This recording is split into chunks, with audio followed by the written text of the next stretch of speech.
Oke guys, welcome back to Daily Charting with Toshi, di mana kita akan daily chart your favorite cryptocurrencies. Oke, dalam 24 jam terakhir, cryptocurrency market meningkat sebesar 0,97%.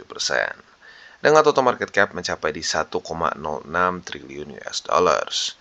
Dan untuk Bitcoin kita bisa lihat ada peningkatan sebesar 1,38% dalam 24 jam terakhir dan kembali berhasil trading di atas dari 23.000 ya. Apakah jangan-jangan kemarin itu dia mulai membentuk daerah demand lagi? Nanti kita coba bahas saat sudah masuk ke chartingnya. Untuk Ethereum dia terkoreksi tipis sebesar 0,15% di angka 1.635 USD. Sementara untuk BNB dia meningkat sebesar 3,93% di angka 318 dolar. Lalu untuk XRP dia meningkat sebesar 3,75% di angka 42 sen. Lalu untuk Cardano dia meningkat sekitar setengah persenan di angka 37 sen ya. Kayaknya tembus struktur atas kayaknya ya. Lalu untuk Dogecoin dia terkoreksi sebesar 0,88%, berubah 0,91% di angka 8 senan nyaris 9 ya. Untuk Solana dia meningkat sebesar 0,64% di angka 24 dolar. Nah, jadi overall kita bisa lihat kecenderungannya ini peningkatan altcoin sedikit lebih besar dibandingkan dengan BTC. Berarti kemungkinan besar Bitcoin dominan sedikit turun. Ya walaupun nggak semua, tapi ada beberapa yang cukup lebih tinggi dibandingkan dengan Bitcoin ya. Nah, selain dari itu kita bisa lihat juga ini sepertinya ada kemungkinan besar terjadi satu daerah dimensi di BTC. Nantilah kita bahas di chartingnya ya. Sebelum kita masuk ke chartingnya, seperti biasa kita lihat dulu economic calendar. Untuk hari ini sesuai dengan pembahasan kemarin, nggak ada yang terlalu penting untuk US ya, hanya di Eropa saja. Dan kalau kita lihat data dari si speechnya Presiden Lagarde ini nggak terlalu ngaruh juga dari dulu ya. Kita bisa skip. Untuk Amrik ada beberapa data, tapi hanya bintang 2 saja, jadi biasanya nggak terlalu ngaruh. Jadi untuk hari ini kita lebih fokus ke TA saja. Untuk besok akan ada data crude oil inventories ya. Kalau kita di sini di Amrik nih ya, jam berapa nih? Jam setengah 11 malam nanti akan keluar data crude oil inventories. Nah, selain dari itu juga sebenarnya akan keluar juga data CPI dari Eropa ya. Bukan Eropa, ini Australia saya lihat ya. Nah, jadi ya bisa dibilang untuk kita yang trading crypto lebih fokusnya ke ini aja lah, data crude oil inventories ya. Oke, sekarang selanjutnya kita akan geser ke analisa kripto.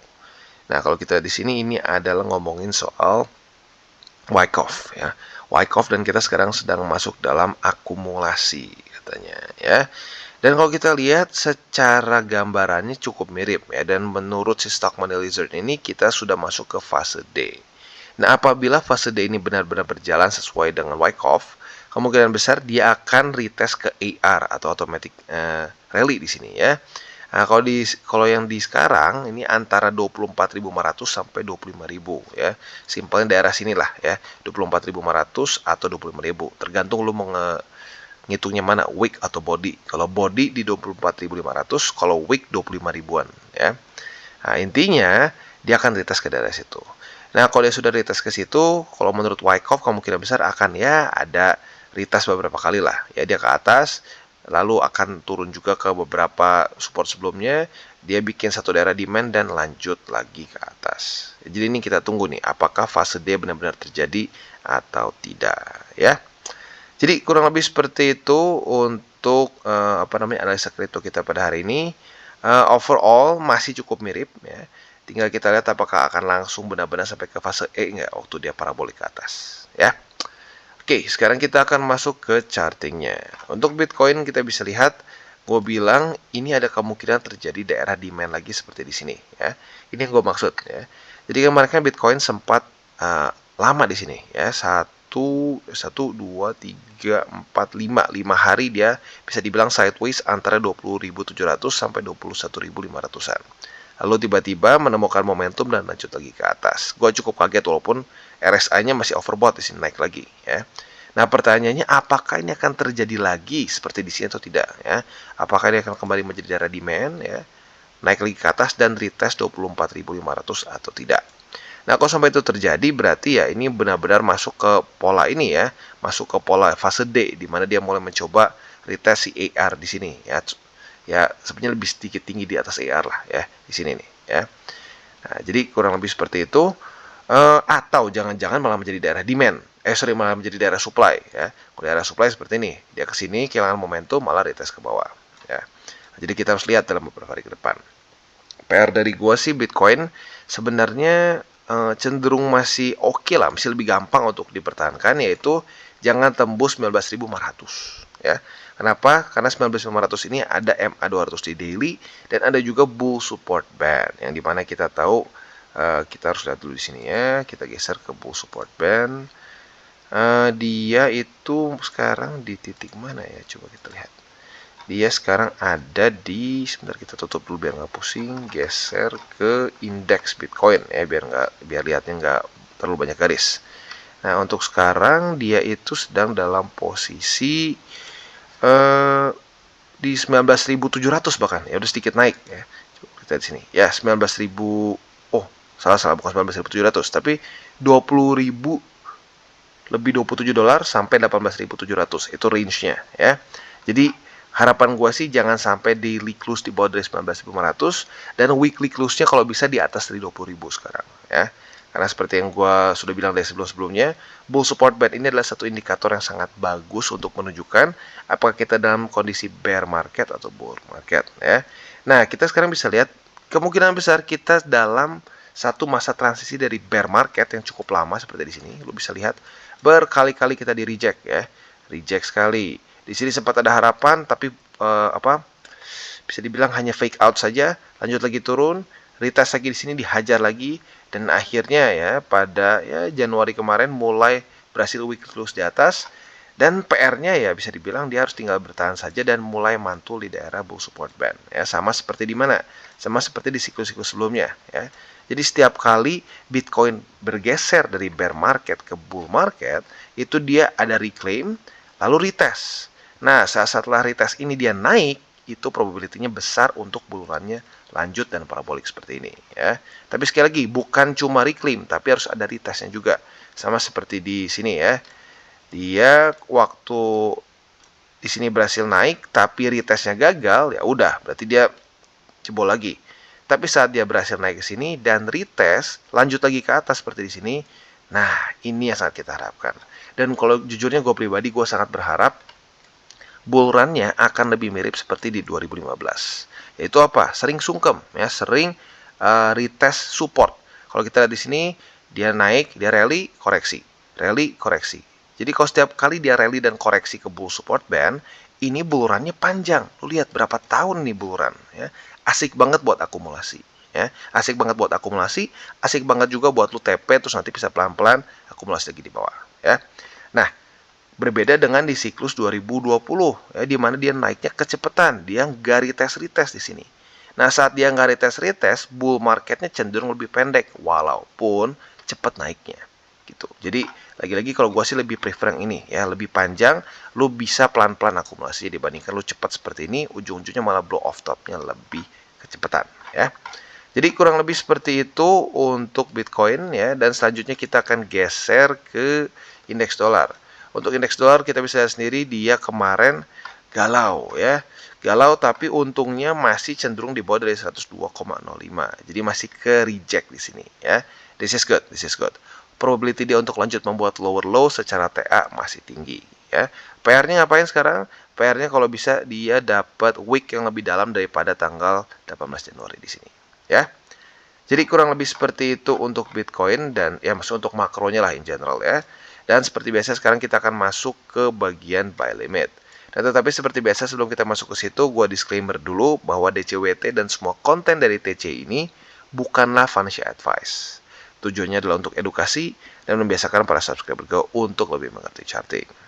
Nah selain dari itu juga, bagaimana cara untuk mendukung TCI? Ada banyak. Lo bisa like our video, bisa share our video, atau bisa juga menggunakan link reflektor di bawah. Nah, sebelum kita lanjut, kita akan dengar dulu pesan-pesan dari sponsor kita pada hari ini. Oke, today's video is brought to you by Bybit. Dimana kita bisa lihat di sini, Bybit sedang ada event baru yang bernama Southeast Asia USDT Airdrop for All. Nah, di sini kita bisa mendapatkan total hadiah mencapai 23.500 USDT. Event ini berlangsung dari tanggal 12 Januari sampai tanggal 31 Januari. Jadi masih ada waktu ya. Dan sesuai dengan namanya, ini hanya untuk yang di Southeast Asia, lebih tepatnya di Indonesia, Thailand, dan Philippines. Cara kerjanya seperti apa? Sangat simple sekali ya. Buat lo yang belum punya akun di Bybit, silakan bisa sign up dan langsung mendapatkan 2 USDT hanya dengan sign up saja dan KYC level 1 ya. Ini lagi-lagi cepat-cepat dia dapat ya. Hanya 500 orang saja yang pertama melakukan sign up mendapatkan 2 USDT. Selanjutnya ada juga first time deposit ya. Untuk kalian yang belum melakukan deposit di sini, kalian bisa mendapatkan juga 10 USDT apabila kalian melakukan deposit yang lebih dari 50 USDT setelah 7 hari ya. Dan juga ini harus via P2P yaitu peer to peer. Dan ini hanya untuk 1000 depositor pertama. Dan dapatkan juga 10 USDT buat kalian yang trading volume secara futures ya, lebih dari 50.000 USDT ya, dan terserah pair apapun juga, lagi-lagi untuk 1000 orang pertama. Dan yang terakhir trade spot dan mendapatkan 5 USDT dengan pair di sini kita bisa lihat BTC, Ethereum, PSG, Barcelona kayaknya ya, Juventus, AC Milan dan seterusnya ya. Dan kalau kita di sini volumenya at least 100 USDT ya. Dan kalau ini untuk 500 pengguna pertama. Jadi kurang lebih seperti itu. Buat lo yang tertarik silahkan bisa ikutan ya. Cukup mudah dan event ini kita bisa lihat kerjasamanya dengan ya beberapa fan token seperti PSG, Barcelona dan seterusnya ya. Jadi jangan lupa untuk selalu trade di Bybit. Oke, dan sekarang kita akan masuk ke BTC atau Bitcoin ya. Nah, untuk Bitcoin kita bisa lihat masih belum ada terjadi perubahan yang signifikan dan kita sudah mulai masuk hari keempat dia mulai sideways di daerah sini. Nah, teorinya tinggal satu nih. Apakah ini akan menjadi daerah supply atau daerah demand ya. Kalau daerah demand seperti kemarin ya kemungkinan besar lanjut lagi ke atas. Tapi kalau jadi daerah supply berarti retest ke bawah ya. Nah, untuk setupnya masih sama seperti kemarin. Untuk posisi longnya di daerah 21.559. Jadi kalau terjadi seperti ini ya, retest 1, retest 2 di sini, kita bisa pertimbangkan untuk buka posisi long. Nah, target TP-nya tentunya ada dua. Ya, nanti yang pertama yang konservatif adalah di daerah sini. Ya, tinggal kita tunggu nanti dia ketemu si strukturnya di mana. Karena sekarang dia masih nunggu kan bentuknya jadi kayak gimana nih secara si resistannya. Nah, untuk target TP yang lebih agresif, kalian bisa pertimbangkan target TP di 24.576. Sementara untuk posisi shortnya, kita bisa pertimbangkan apabila terjadi retest 1, retest 2 di daerah 24.500-an ya. Kalau terjadi seperti itu, maka posisi short kita ada target TP-nya di 21.500-an. Ini yang lebih agresif dan yang lebih konservatif mungkin di daerah sini ya, sekitar 22.689 ya. Jadi kurang lebih seperti itu untuk Bitcoin secara posisi futuresnya, quite simple, nggak terlalu berbeda jauh daripada kemarin. Dan untuk posisi spotnya juga nggak ada perubahan ya, karena lagi-lagi belum terjadi retest. Buy limit pertama boleh pilih antara 21.500-an atau 21.300-an, karena dekat ya dan tipis itu bisa menjadi satu saja. Untuk buy limit kedua di 20.774 dan buy limit ketiga di 19.881 ya. Jadi kurang lebih seperti itu untuk Bitcoin secara keseluruhannya, dan sekali lagi PR untuk makronya adalah jangan sampai daily close di bawah dari 200 ya, di 19.500 di sini ya.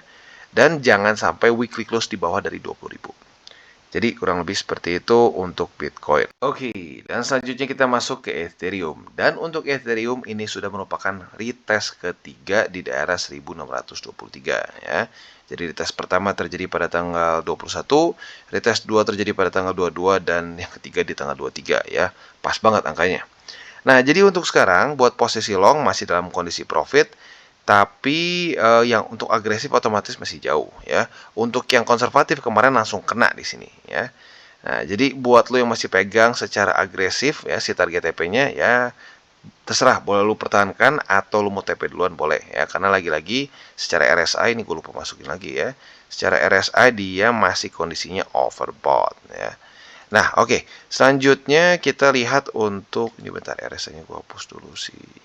Oke. Nah, sekarang untuk posisi short ya, untuk posisi shortnya kita ada dua ya. Posisi short yang bullish scenario itu terjadi apabila dia retest 1, retest 2 di sini ya. Nah, target TP-nya jelas yaitu di 1623. Tapi untuk posisi short yang lebih bearish adalah kalau dia akhirnya jebol ya. Kalau Ethereum jebol ke bawah, retest 1, retest 2, kita bisa pertimbangkan untuk buka posisi short dengan target TP yaitu di 1567. Kalau lu mau lebih agresif lagi boleh aja di 1500 ya. Jadi kurang lebih seperti itu untuk posisi futures di Ethereum, quite simple dan bisa dibilang belum terlalu ada perubahan yang signifikan. Kalau secara TA ya dan secara RSI juga, ini kecenderungannya harusnya koreksinya lebih ke bawah ya. Tapi ya bisa dibilang ini apa namanya, kripto cenderung bisa naik terus ya, karena menurut gua ada bantuan juga dari indeks dolar yang memang melemah, dan secara TA dia ketahan terus oleh 102 ya. Jadi itu dialah mungkin penyebabnya ya. Nah, jadi maka dari itu posisi long tentunya cenderung lebih beresiko, posisi short cenderung lebih less resiko, tapi bukan berarti nggak ada resiko ya. Jadi kurang lebih seperti itu untuk posisi futures di Ethereum. Untuk spotnya masih sama, buy limit pertama di sini udah kena harusnya, buy limit kedua di 1567 dan buy limit ketiga di 1519. Oke, dan selanjutnya kita geser ke Matic. Untuk Matic kemarin yang ternyata kena retest 2 adalah posisi long kita. Jadi retest satunya kita bisa lihat di sini tanggal 22 Januari, retest ke apa namanya support dan juga retest ke resisten. Ternyata yang kemarin ke retest adalah posisi long di sini di support, maka sekarang sedang dalam keadaan profit ya. Target TP sudah nyaris kena yaitu di $1 lebih 1 sen ya. Walaupun kalau dibuletin lebih ke 1,02 sih ya. Jadi kurang lebih buat posisi longnya seperti itu. Jangan lupa untuk dipasang target TP-nya di 1,018 ya. Nah, setelah dari itu untuk posisi shortnya tentunya kita bisa pertimbangkan juga apabila terjadi retest 1, retest 2 lagi di $1 lebih 0,18. Target TP-nya tinggal kita balikin aja di 98 sen ya. Nah, untuk kali ini posisi long di Matic cenderung lebih aman karena kalau kita lihat RSI-nya sudah di bawah dari 70. Jadi sudah dalam keadaan yang ya sudah tidak overbought lah kesannya ya. Itu untuk posisi futures. Untuk posisi spotnya, buy limit pertama sudah kena di sini ya. Buy limit kedua yaitu di 92 sen yang sekarang sudah dekat dengan EMA 20 juga. Dan buy limit ketiga di daerah 86 sen ya. Jadi kurang lebih seperti itu untuk Matic. Oke, dan next kita geser ke Cardano. Untuk Cardano kita bisa lihat posisi longnya masih dalam keadaan profit, tapi belum terlalu kemana-mana sih ya. Not bad ya. Tinggal kita lihat apakah dia akan kena MA200 atau tidak ya. Nah untuk sekarang MA200 sudah lumayan nembus dari Bollinger Band, jadi mungkin bisa lu geser ya. Kalau kemarin kan target TP itu di 0,3977. Sekarang geser ke 0,3973. Jadi ada sedikit pergerakan ya. Itu untuk posisi long. Untuk posisi shortnya tentunya logikanya tinggal kita balik saja. Apabila nanti dia retest ke sini otomatis karena TP posisi long kita terjadi retest 1, retest 2, nah kita bisa pertimbangkan untuk buka posisi short di EMA 200 dengan target TP kita di 0,36 atau di 36 sen. Ya, jadi itu untuk posisi shortnya. Nah, bisa dibilang itu adalah price range untuk Cardano sekarang antara EMA 200 dengan struktur di 36 sen ya.